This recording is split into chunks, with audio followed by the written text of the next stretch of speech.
In Amazon's early years, critics argued that its valuation made no sense. Its price-to-earnings ratio was sky-high, and it wasn't making consistent profits. But Jeff Bezos and long-term investors understood that traditional valuation methods, like price-to-earnings, were not suited for high-growth tech companies. Instead, forward-looking valuation models like discounted cash flow, abbreviated as DCF, which projected Amazon's future cash flows, showed the massive upside potential.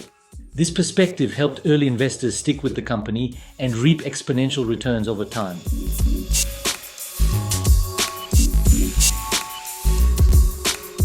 Valuation is the process of determining the present worth of a company or asset.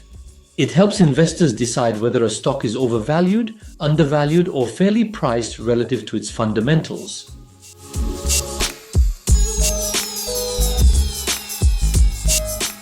Discounted cash flow is a method of valuing a company based on its expected future cash flows discounted to present value. The formula for present value is the sum of cash flow in year end divided by 1 plus the discount rate raised to the power of n. The key inputs include projected free cash flows, the discount rate, usually the weighted average cost of capital or WACC, and the terminal value.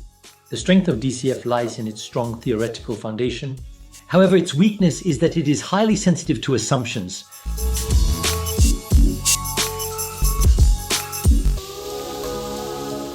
This method compares a company's value to others in the same industry using key multiples.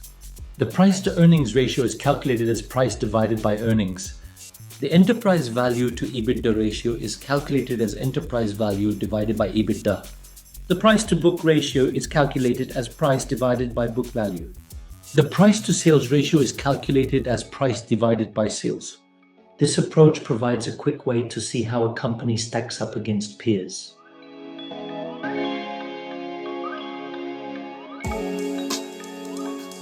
Discounted cash flow is best used for companies with stable and predictable cash flows, such as utilities.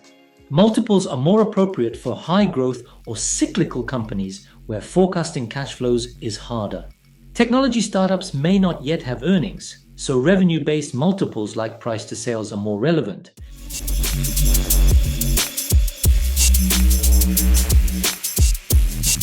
Common pitfalls in valuation include overly optimistic growth assumptions in discounted cash flow models.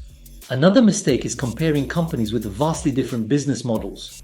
Ignoring debt in valuation is also problematic. In such cases, using enterprise value-based multiples instead of just market capitalization is more appropriate.